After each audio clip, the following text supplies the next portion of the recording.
H.O. Talk Show. I am H.O. Talk Show. Sir Charles. Miss Max. In the booth, in the building. One more again for the people.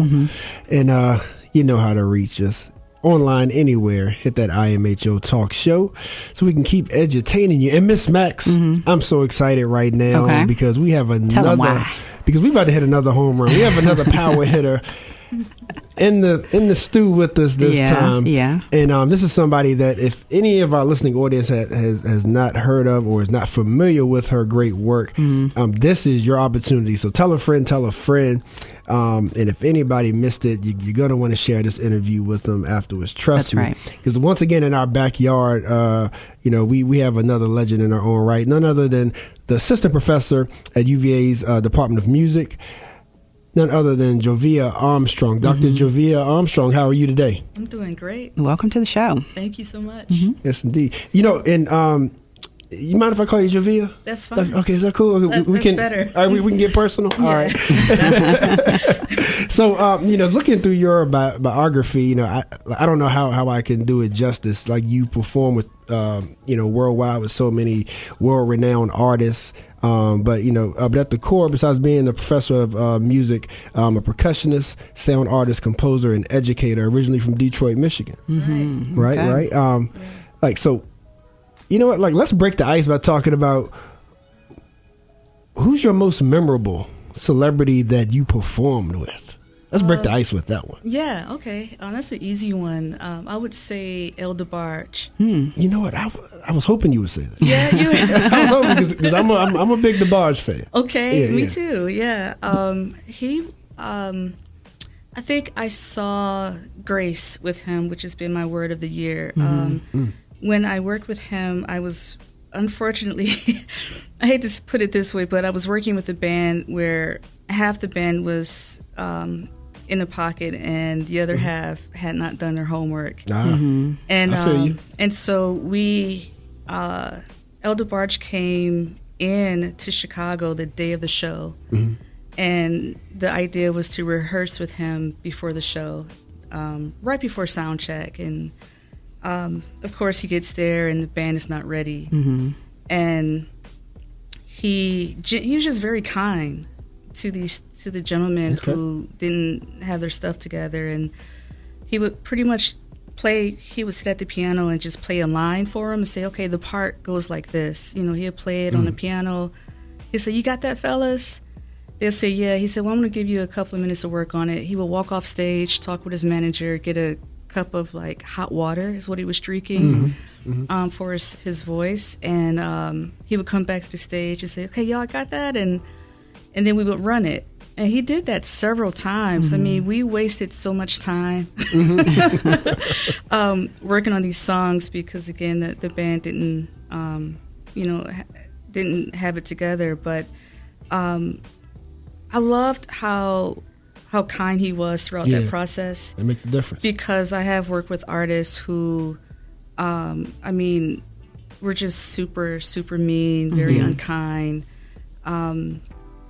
And not that they didn't have a right to be upset, in those situations, but I just really liked how he handled it. Right. And that was something that I walked away from, as I moved into band leadership and understanding how to treat my musicians and how to get what I need from them instead of creating an atmosphere where now everyone is nervous. Now everyone is too afraid to ask questions about the music. That's important. Yeah, That's most important. definitely. Yeah. So that definitely wasn't a waste of time. It sounds like he sort of set the atmosphere, by getting everybody, within a comfort zone. But I've always wondered about that though, Max. Is like when you're dealing with someone that that has that level of stardom.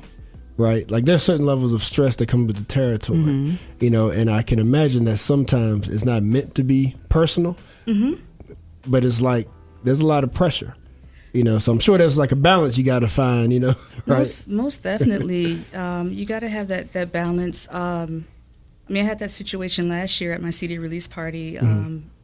Someone showed up to rehearsal and we all could tell that this person didn't listen to the music Wow. until on the way to the rehearsal. Well, that's not cool. No. Oh, I was inside, I was fuming. Yeah. But it was an open rehearsal, so I had a couple of audience members there. And, also the thing that I go through a lot is just trying to avoid the angry black woman trope. Okay. That always comes up for me in these situations where it's like, I don't want to let them see me sweat. I can't let them see how I'm truly feeling inside. I need to find a more, just a better way to figure out how do we get through this. Because there's nothing real. You can't make someone learn the music overnight. It's just not going to happen. So you just have to cut your losses. Right. In that case, I probably lost about $3,000 because it's a CD release party. I was paying people to record and videotape. So, of course, I fired the guy from the next gig. Okay. That's smart. So the only thing I could do was like, okay, and we talked. I kind of just slept on it for 2 days, and then I called him after I, calmed down and found my words. I just said, hey, there's no way I can use you for the next gig. Put more money in your pocket. Why would I do that? How do you deal with, or maybe you don't deal with this, but do you ever resent the fact that you constantly have to stay in a space where you have to avoid the portrayal of being an angry black woman, and so you have to temper your voice level, your words, your body language? You got some diva in you, JoVia? It's interesting. For myself, yes. I truly, I reckon with Oya or Storm from X-Men. Okay. That's me, so I know who I am. I know that I'm fierce. I know what I can do. I know what I'm capable of. But that's for me to know within me. Okay. And people will see that as I move. Right. But if I'm moving in a way where I'm like Dr. Jekyll, Mr. Hyde, that's what they'll see. Yeah. What I'm doing right now is finding just better ways or new ways of communicating with people what I need them to know. For me, especially in front of others, because a lot of times these situations happen in front of other people, and that's more so a situation happened with students where I had to figure out how do I navigate this situation and let my students see how to delegate responsibilities. In this moment, how do I let them see that I have control of my anger, of my emotions, and that there are better ways to handle situations than lashing out at other people, even if they're at fault. Yeah. Is it? No, I'm just joking. It takes a lot of spirituality, though, to keep that sort of, level head and to keep that level of sanity. True. Yeah. Well, and it's for me too, right? It's really for me. It's so that my temperature and my blood pressure is in check. Because the thing about anger or being in these situations where you don't really have control is you don't have control. Right. And so you will end up in the hospital if you are not able to say, okay, let me stop and pause. And even though all of this is happening in just a few seconds, right? It's not like you're taking hours, but in that moment, you have to quickly navigate, what do I do in this moment? What do I say? How do I react? And one of the first things I ask is there any control that I have in a situation? If I have no control, then what's the point in me getting upset and me being an ugly person and me like reflecting what this type of energy that this person has given me? You know, Yeah. deep. I mean, I don't. So I have to. I feel like we're having a sister girl conversation right now, and I need to respond to that, Charles. Yeah. I'm sorry if this Go is not the ahead. direction you And then we'll get to the plan to nitty-gritty. start the interview Yeah. with. But and I think other people will be able to relate. Has not being able to temper myself in certain situations has not come easy, Okay. and I feel like for a lot of women, probably a lot of Black women, not trying to be funny, but just saying that ain't easy. And I think the first response, like something happens or you hear something, and then you get that immediate emotion to respond crazy, right? And I probably don't come across crazy on IMHO, but every now and then a sister can get crazy, right? Yeah. But man, that took for me to get where you are in handling your emotions. Took me some years, and I haven't perfected it, but took me some years to be able to learn, and took a lot of bumps on the head and disliking myself for my choices, and a lot of resentment and apologizing or avoiding a situation because I know I was wrong, and really being disappointed with myself. And I feel like, again, a lot of people can relate with the fact that we go through all of these things on our quest to, I guess, just be better people and more responsible with who we are and what we project onto other people. And it sounds like, look, you got that thing wrapped up, but for a lot of us, it's not that easy. I will put out there that all things take practice. Yeah. I think that's the thing that music has taught me. Music teaches you discipline. Yeah.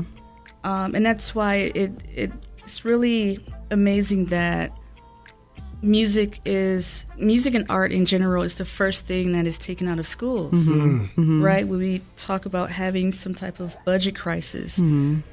But music is the thing that taught me discipline. It taught me responsibility. It taught me communication. It taught me collaboration, because you're not on stage by yourself. You are on stage with other people. They are depending on you to come through. If you have a bad day, your bad day cannot affect what you do on stage. Yeah. And so you learn how to stop and kind of check yourself. You know, just because my demeanor is this way doesn't mean that I don't do things wrong. But I will think about what I've done, like what role did I play in a situation, and I'll typically acknowledge it and apologize for that thing I did. But again, with musicians, we practice. It takes practice, and we don't practice for just 30 minutes. I mean, when I was coming up, we were taught you are supposed to practice at least 8 hours a day. And so you are in a room sweating with your instrument for 8 hours a day. We're pretty much married to our instruments.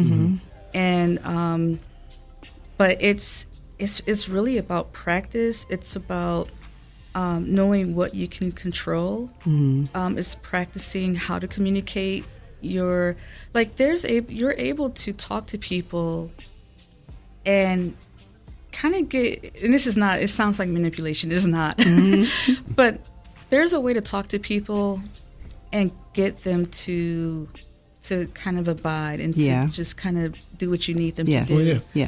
And the other thing I'll say about this is you all, maybe if you're not in music, you wouldn't think about this, but there is no HR in the music industry. And this is one thing I would teach a lot of my students, especially when I was teaching at an audio engineering school where the school was like 90%, 97% young men as students. Because they, I was in Chicago and some had, they had their attitudes, and most of them were very kind but hot-tempered. And I would always tell them that there's no HR in the music industry. There's no one to call. If you pop off at the guy who is the promoter or the whoever operates the venue you're in, you won't get a call back, and you won't get a reason why. You won't get a phone call. you just will not get a call back, and your name will be spread around, like, because it's a gossip, like, yo, such and such went off on this guy. Yeah. You know, it's interesting that you mentioned that too, because I know there's been a conversation recently within the hip hop community about that.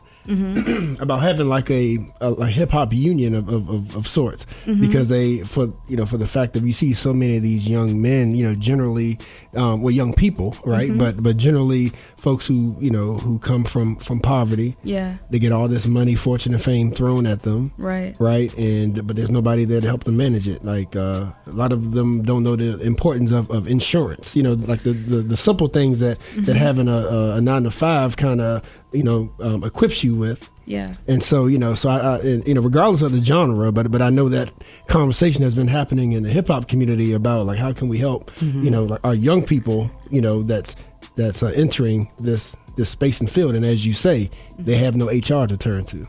There's no HR. Yeah. When things happen, when sexual harassment happens. Yeah. Who can afford a lawyer for these things?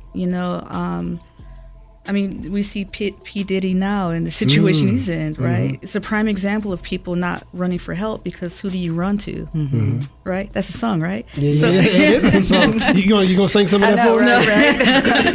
Right? No, and that's spot on. I'm glad you mentioned that as well, because so I have a background in sound engineering and music and whatnot, but one of the things that I have to take a pause and talk to some of the some of the younger folk, that I hear them talking about, I'm gonna make it, I'm gonna blow up, I'm gonna be the first big one from my town and all that.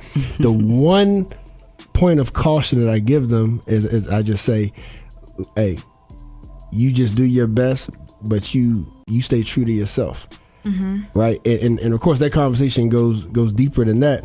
But the reason being is because think about somebody that goes out of town, right? They go to LA or New York, and they have the decision to make of, do I go back home and say I didn't make it, or do I compromise myself to make it? So that's a hard choice. You know what I mean? Well, not a hard choice, but that's a struggle where people are like, I can't be a failure. So it's a struggle, but it really has to do with how we look at failure, right? Failure is such a bad word for most of us, black or white. There's a nonprofit, I can't think of the name, but I think they're based in Seattle, Washington, where when students, they encourage students to raise their hands and try. And if the students got the wrong answer, they would actually cheer and say, I failed. And they would cheer with a smile on their face and sit back down. And the next student would try to get the right answer. But what we saw with this model is that it was a healthy classroom because the students tried. They would put forth the effort to just try and not feel embarrassed when they got the wrong answer. Right. And that is such a huge thing, is that we also have to look at, number one, we're not, the only part of the music industry we really pay attention to is what we see on TV and social media, right? There are so many facets of the music industry.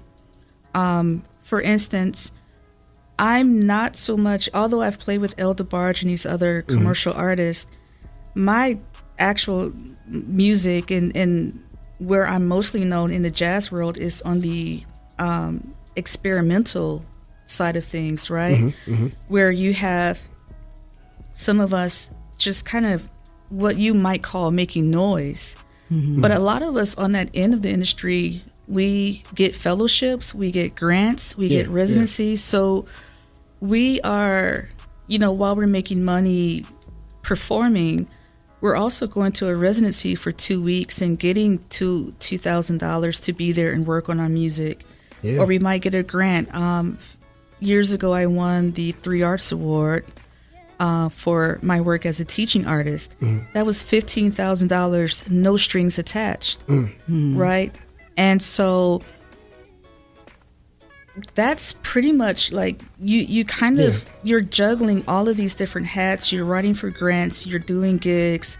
In my case, I was also making a little extra money on the side toward managing. I was also running a small little home recording studio.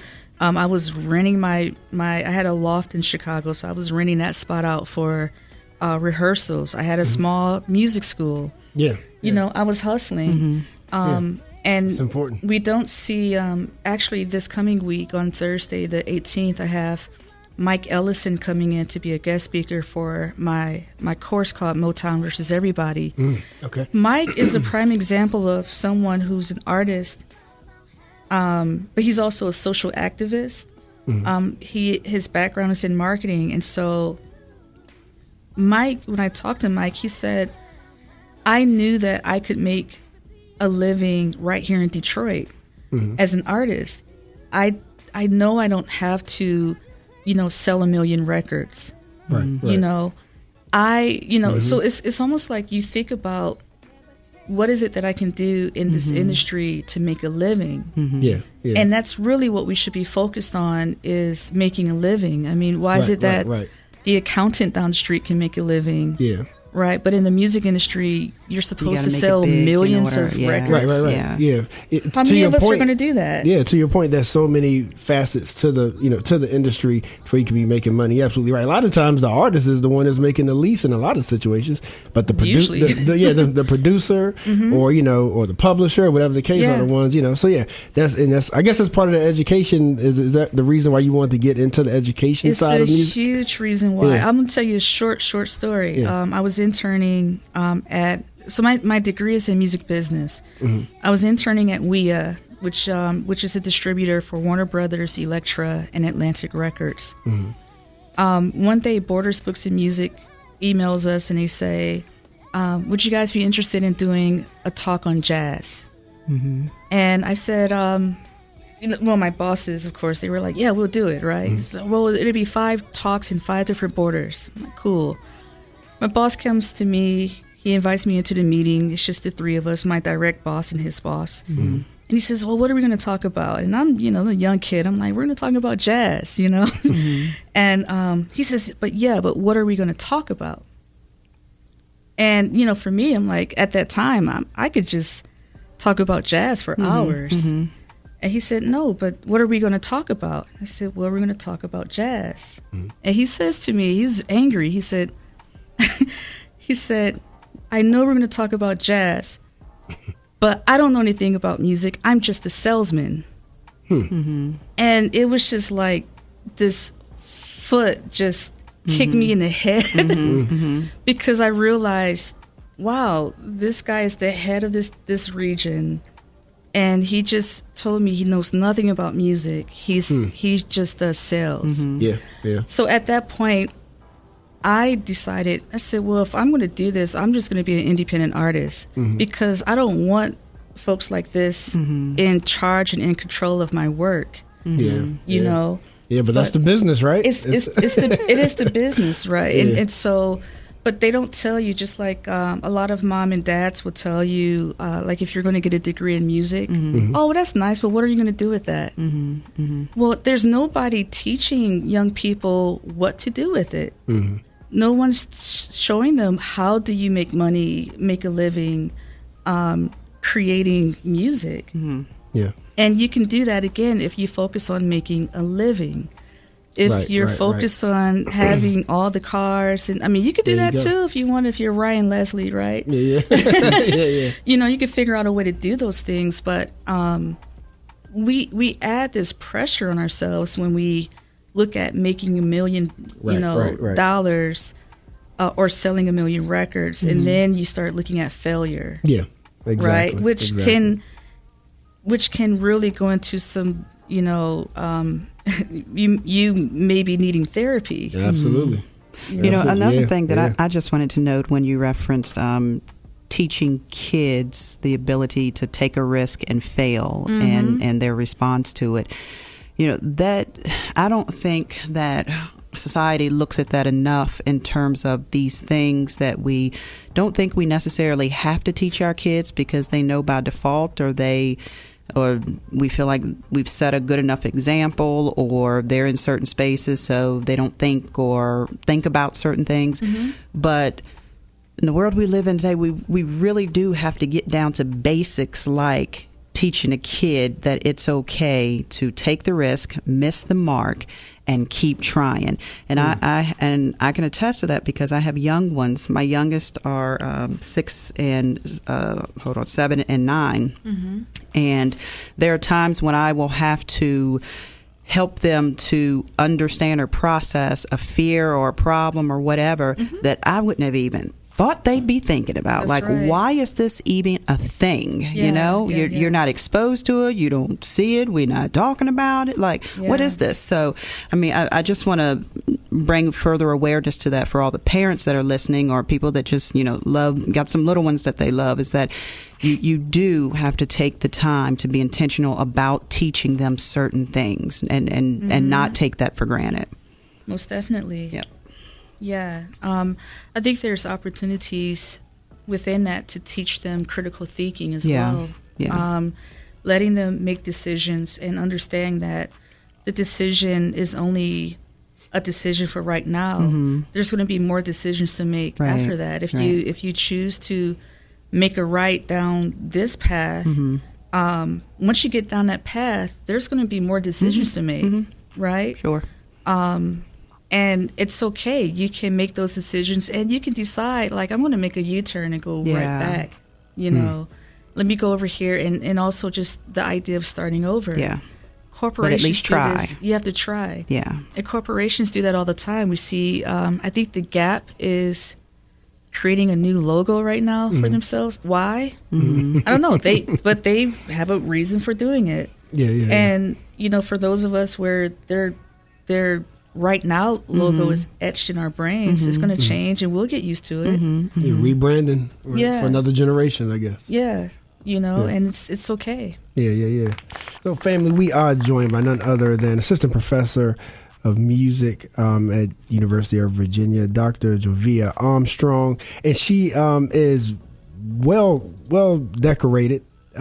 She's in film. That's a short bio. Oh yeah, the short one. But you know what though? But I was on your website too. I was I feel like this was more concise. So we try to get through some things.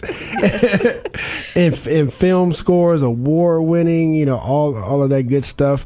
You performed with my boy Eric Roberson. Yeah. Selena Johnson. Did you almost sing "It All Falls Down" for Kanye before Selena got that thing? No. Okay, you didn't. All right, I just thought I asked. All right. but the Detroit, Michigan piece though, kind of tell us the story, because you already mentioned the 8 hours a day sweating with your instruments, but Detroit, Motown, that's right. Is that what you grew up on? Is that what got you started in music? Tell us the story that kind of how you found this love for music. It's a deep story, but it's almost like multiple stories, just like most stories are, stories with chapters. My dad is from Alabama. He moved to Detroit to join Motown as a vocalist. Oh, wow. But I believe the story is that he was drafted to Vietnam before that dream could come true for him. So, as a kid, my dad was just singing around the house all the time, singing. He loved the Temptations and grew up in a Christian household. So while my dad is playing Motown, a lot of those artists from the 60s and 70s. My mom was heavy into gospel music, so listening Clark to the Winans and the Clark sisters, Yeah. Yes, indeed. And so that was a very broad as far as soul music, gospel. It was a really good listening environment. But it was my oldest sister, my late sister. She had 15 years on me. She was the one who brought me a drum set. She was just infatuated with Sheila E. And Prince and also Sheila E. And so my sister always saw me as a drummer. And she was the one who brought me a drum set. She put the calling on you. She did. She really did, and I would, between her and my dad and so she brought the drum set. I played with it a little bit. It was more of a toy. It was a kid's drum set, so it kind of fell apart pretty easily. But in 6th grade, I was 12 years old. I remember the school band director made an announcement, and he said, "All right, school, we just purchased our first drum set, and we're looking for drummers. Uh-oh. And I said, oh, man, here's my chance, you know? And so asked my teacher if I could go audition, and went and was one of 3 drummers who was chosen. And unfortunately, that was the last year that school went to, was 6th grade. So I did it for that. Maybe we had one concert, moved on to junior high. Junior high did not have a band program. They had a string program. So I said, well, I'll play cello. So I played cello that year in 7th grade. 8th grade, they got rid of that program. Wow. So I said, okay, I'll play basketball. Well, that was a disaster. My team won the championship, but I think I made 1 basket for the whole. I was afraid of getting hurt, because I think by the time I was 11 years old, I remember, and I'll say this on radio because it's kind of a funny story, but I got in trouble for something. I can't tell you what it was, but my dad was upset. Yeah. So he took his belt off, and I'm like, oh, man. So being, 11 years old, I thought, like, I said to myself, this is what I was going in my head while he's taking the belt off. I said, this is ridiculous. I'm too old to be getting hit. I need to get my act together. Oh, okay. Go get your act together. Okay. And I said, from now on, because it was a religious household, we weren't allowed to, do sleepovers. Couldn't go to the movies with friends. So it was kind of sheltered. We could go outside and play. Right. But I was in this sheltered environment. Yeah. And but I thought you were going to say that you were going to grab that belt, though. And I said, no. No, JoVia, don't grab that belt. No. You don't grab the belt. You don't grab the belt. I mean, I could do that with my mom with the switch. She had the switch. But I said, okay, from now on, I'm just going to do what they say. I'm just going to be a good kid, do what they say. And I mean, all of this stuff went through my mind in a matter of seconds, right? Because my dad was quick. And so I said, I'm going to do what they say, and I'm just going to stay in the house. Then I said, well, if I stay in the house, what am I going to do? I said, well, I really love music. I'm just going to become a musician. And that's honestly how it happened. Yeah. I made a conscious decision at the age of 11 or 12 to just stick with music because I really did love it. I was... as a kid, I would watch my dad fix radios and deal with fix cassettes that would break, and so he had this tech background, so I kind of picked that up as well. Yeah, so there wasn't any issue with the gospel and the secular music in the household? We weren't, outside of Motown, we weren't allowed to listen to secular music. Okay. So we didn't listen to secular music in my household until I was 14 or 15. And that's because there's a magazine that still exists today called Jazz Is magazine. With Jazz Is, every month they put a compilation CD in the back of it. And so there was an artist from the UK named Omar, and his single Saturday was on that CD. And my dad heard it because we were listening. Of course, we were listening to it for the jazz.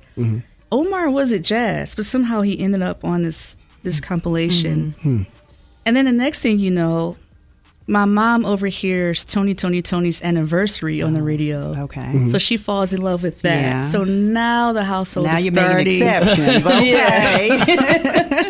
Okay. So that's kind of how that happened. But by then, being that I chose to do percussion, I was really into Latin jazz at the time and wanting to study hand percussion, congas and bongos. Okay. A lot of American music didn't incorporate that instrument.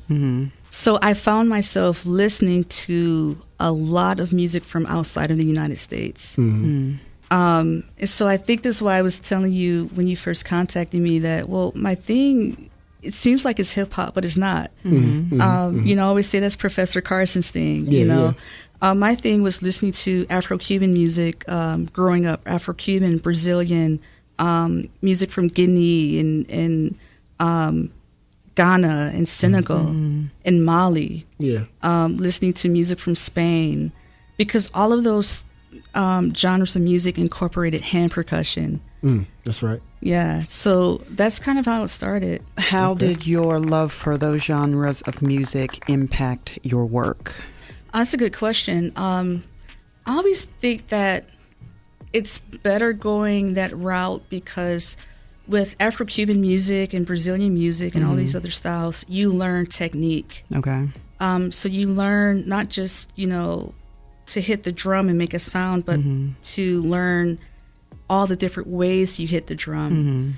And so then once I learned the drum, I was able to slide into these shows with El DeBarge or Omar, or like, for instance, when I play with the Impressions, and of course we had to play Move On Up. On the recording, I don't know this for a fact, but I heard that there's like 2 or 3 percussionists on that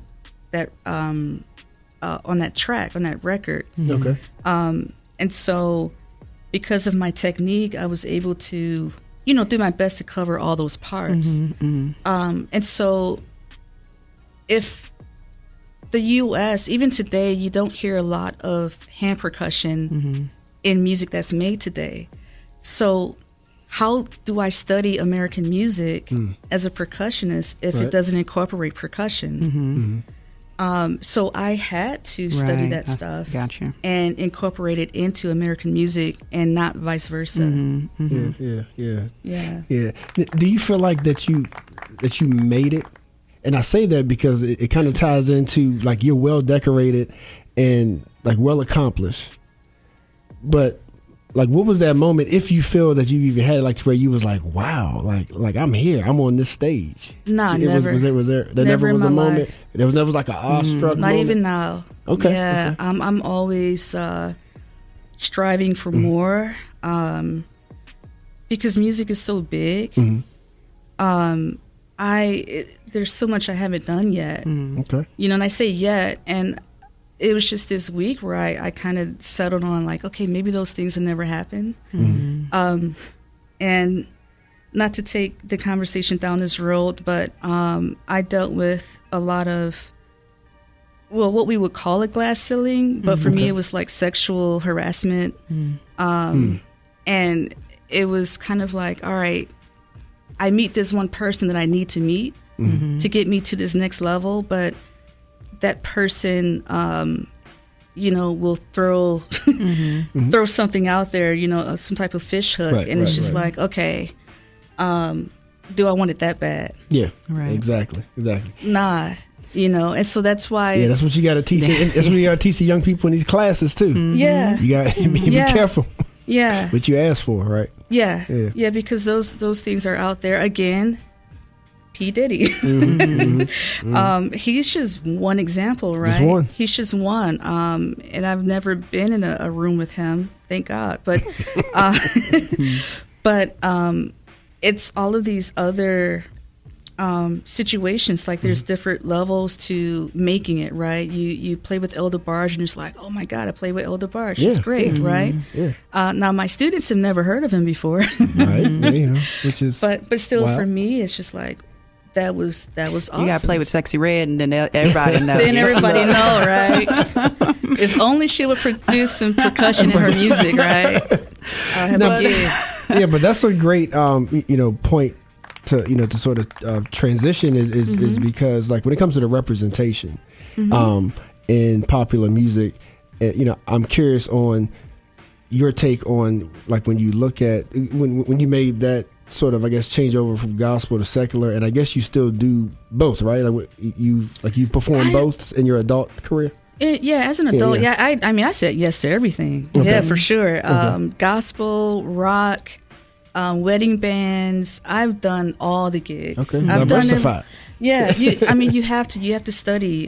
So one thing we try to, I say we, I just mean like me and my colleagues. You try to teach students to study everything. I have a friend who plays with John Mayer, and he'll grab his guitar and he'll say, all right, I'm going to play this lick. He'll play this lick and he'll say, well, George Benson would play it like this, and Muddy Waters would play it like this, and this guy would play it like that. Like, that's how much he studies.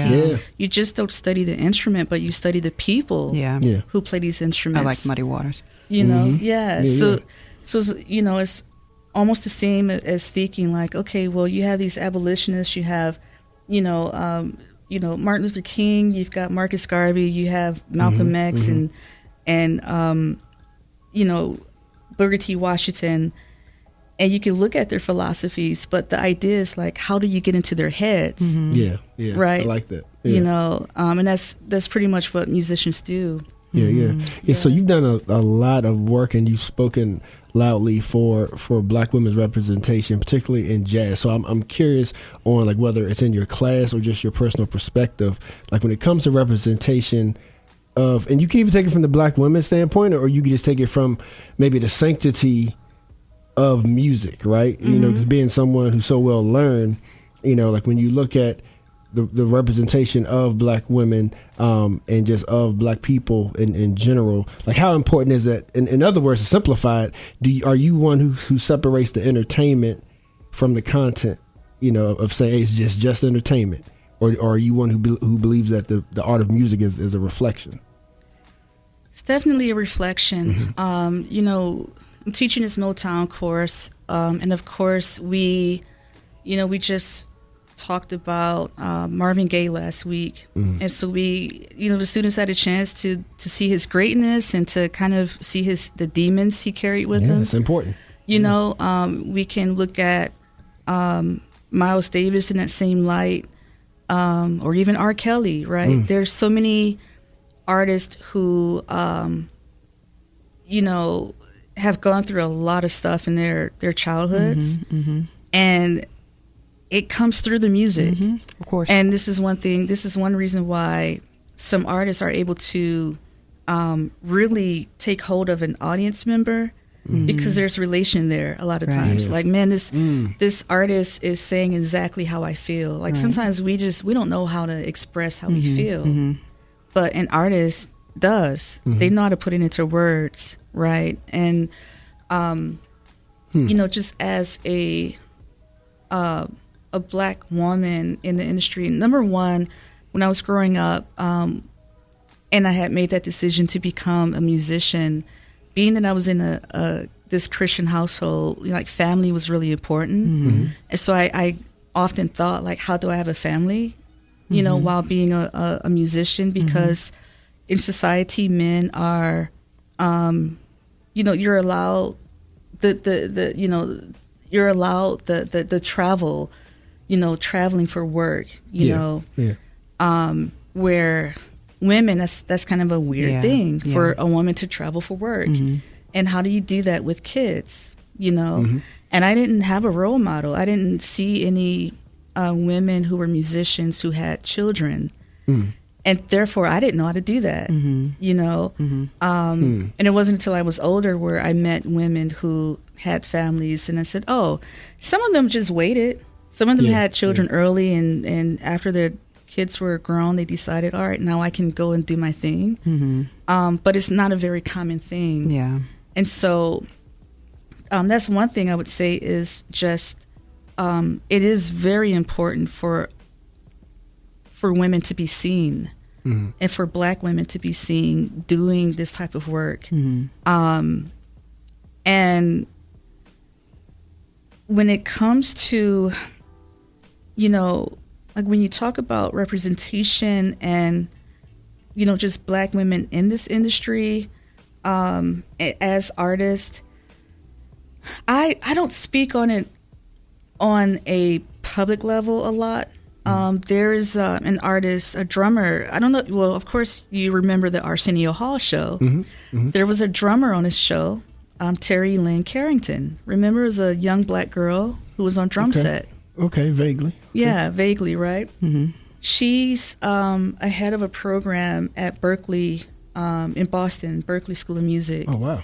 And I think it's Women, Gender, and Justice, or Gender, Women, and Justice. But she does a lot of this work where she is creating more platforms for women to be seen. Number one, to be seen, and two, to be able to speak out on these issues of being women in a male dominant industry. That's awesome. Yeah, and so she is just one person. I mean, there's Tia Fuller. A few years ago, when the whole Me Too movement, became like this really big public issue and talk.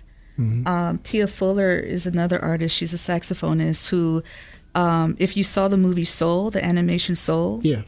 she was the one who portrayed the lead, the woman who played saxophone. Oh, nice. Yeah. Okay.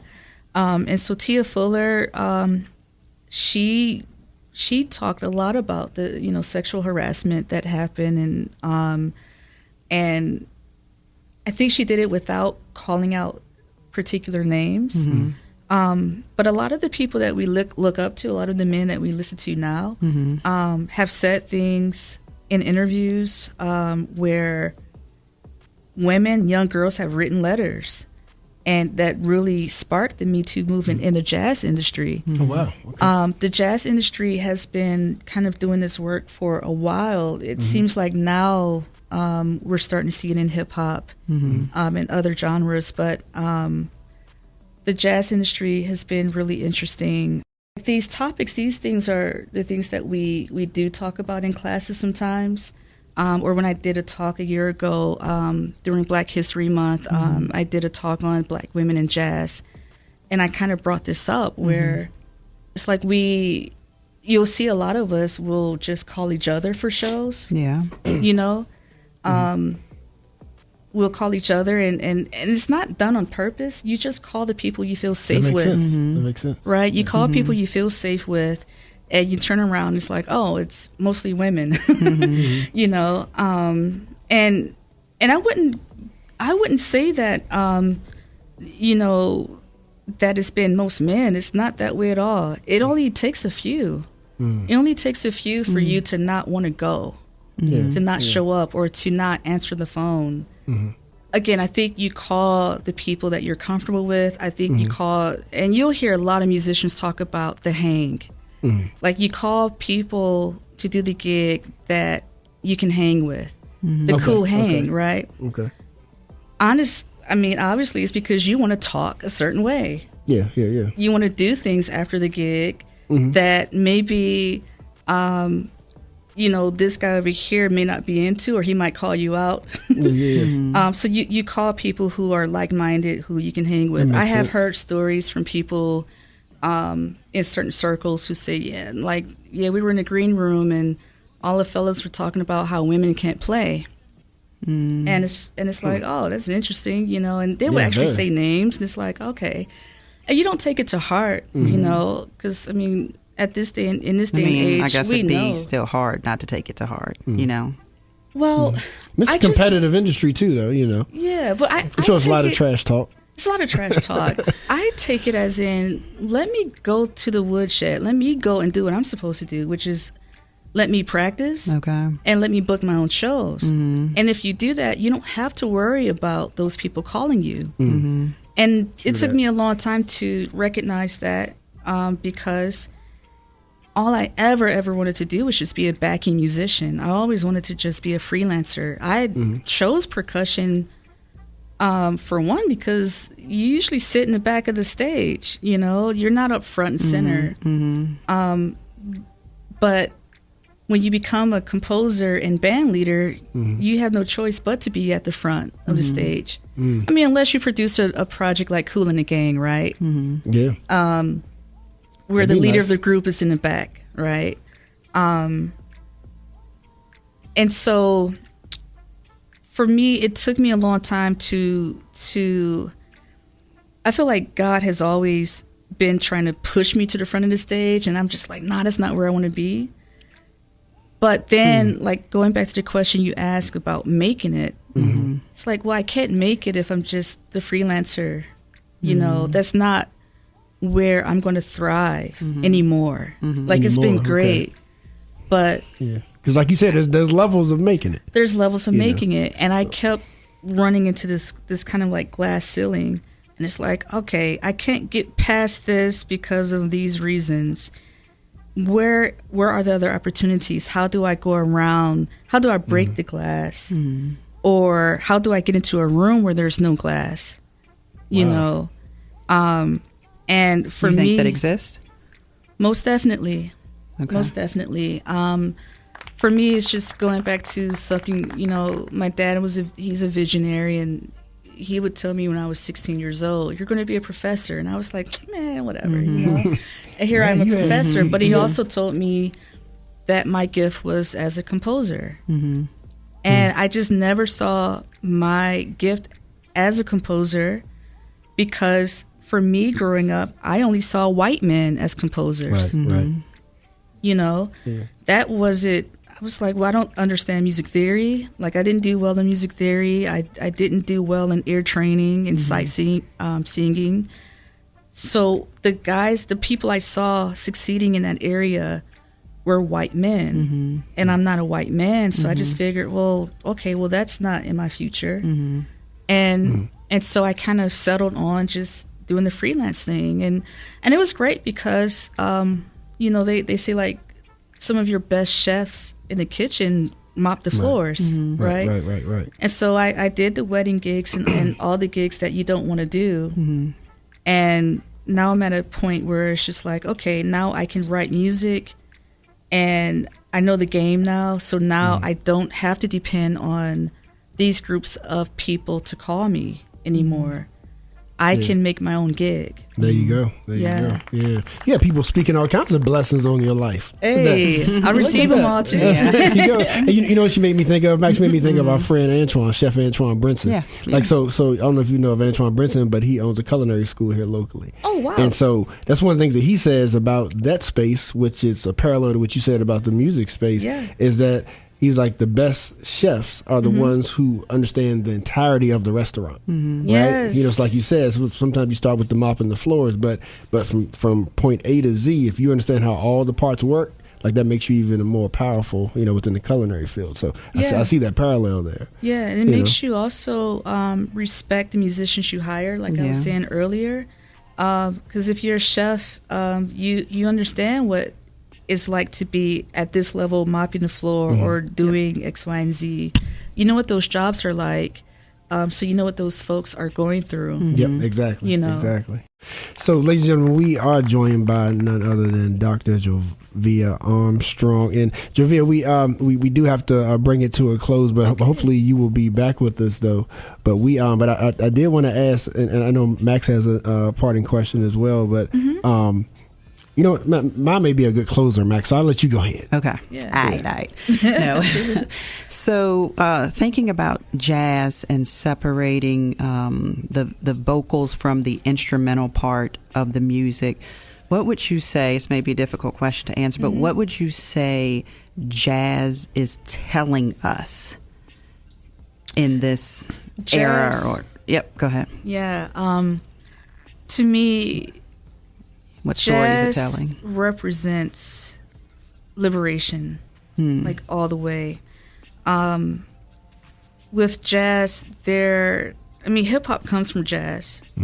You know, technology was added to jazz too many years ago. Sun Ra was using synthesizers when people told him, like that it was silly to use drum machines or synthesizers. But with jazz, there's really no rules. Okay. And depending on what style of jazz, with bebop, there might be music theory rules, but ultimately, the idea is to break the rules. Okay. And this music of jazz allows you to do that. And when you really think about liberation, you think about you know, being what's the word? Like you're not thinking about assimilation. Okay. Right? Yeah. You're thinking about individuality. What is it that I have to say through the music? But that translates into what do I have to say as a person. And short example is when I'm in the studio with my band, I give them a short little speech and I say, I want everyone in the room right now to take yourselves back to that moment in time where you very first picked up your instrument when you were kids, because that's when we were having fun with it. There you go. And guess what? We didn't know any rules.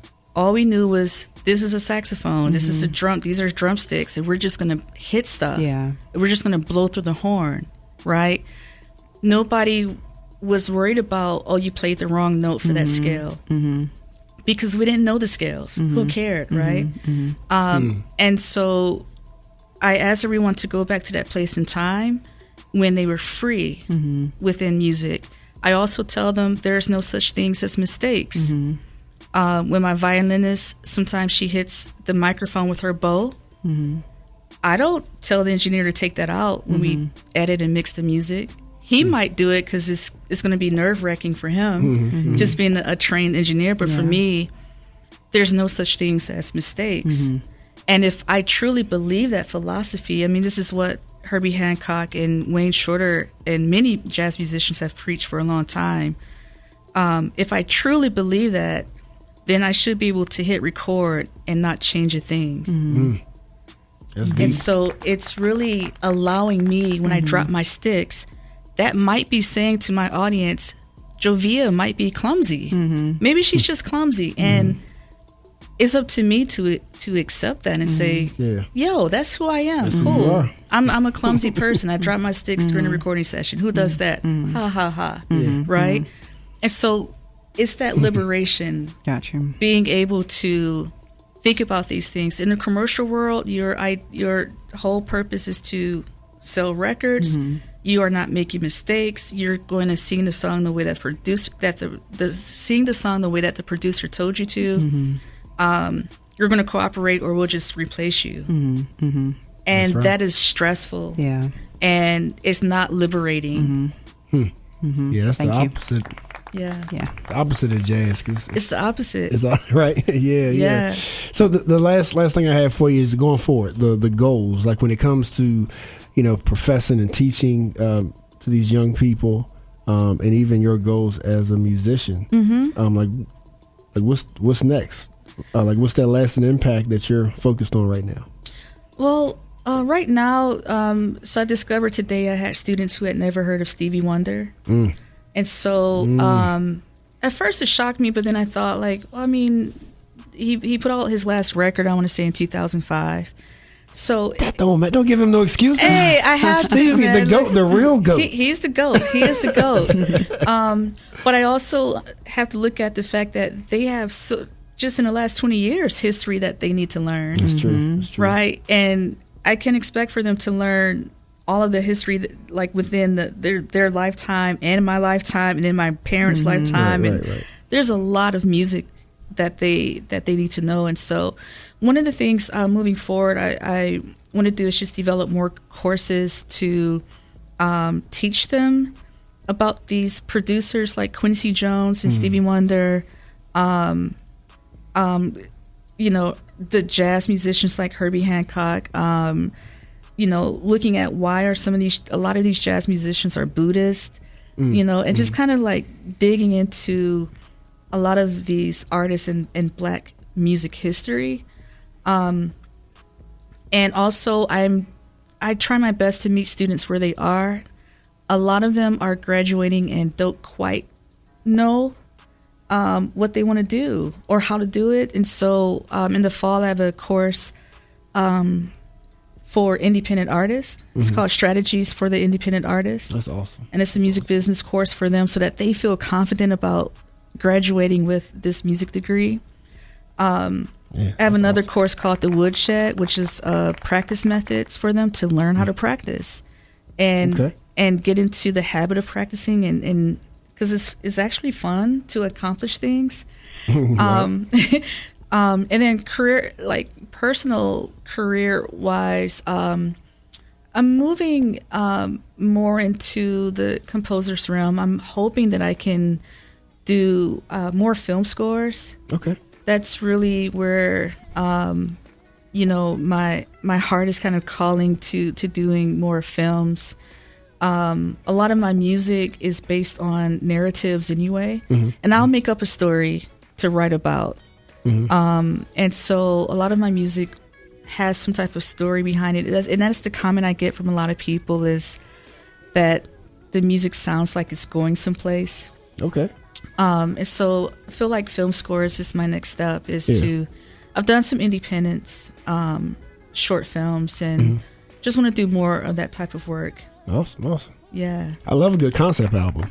Yeah. I love a concept album. Yeah. I think we're missing it. Like, I miss the days of going to the record store and, like, having a tangible artwork, you know what I mean? Reading through the credits. And, like, that's the kind of, music fanatic I am. This is exactly why these students don't know who Stevie Wonder is, though. Yeah. And one thing that a young lady said today was, I didn't realize I'm listening to a lot of music, and a lot of the stuff we're learning in this class I've heard before. Right. But I didn't know that it was artists from the 60s who had made it, and it makes me think about how much music today we're actually creating from scratch. Yeah. And I'm kind of like, none. Yeah. Or even AI making the music for you now. Or AI. Yeah, so we got to have you back to talk about that. Hey, yes. Yeah. But Dr. Armstrong, thank you for joining us. It's definitely been a pleasure. And for sure. we definitely need to stay in touch. Yeah. Thank you. Most definitely. Thank you. Do come back. Yeah.